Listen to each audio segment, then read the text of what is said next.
ভাই এটা কি সত্যি হাফেজের জন্য শরবত ফ্রি? হ্যাঁ ভাই, এটা সত্যি। হাফেজদের জন্য শরবত ফ্রি ভাই। ওকে। আসসালামু আলাইকুম।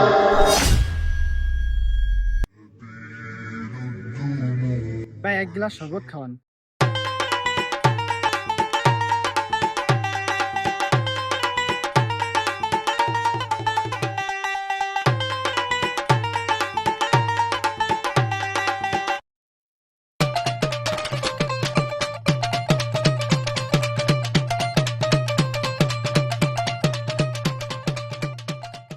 শুক্রিয়া ভাই শরবত খাওয়ানোর জন্য।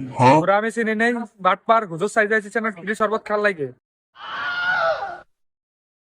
এমনি সময় সবার কাছে 10 টাকা করে নেই, আর না তোর কাছে 100 টাকা করে নেবো। আর জীবনও ভুল হবে না ভাই, এবার মত মাফ করে দেন। এবার মতন তোর মাফ করে দিলাম। ফেরে বাদ জন্য তোর দোকানের সামনে না দেই, ফেরে বাদ দোকানের সামনে দেখতে তোর বাইন্দে ধরে বেড়াবো।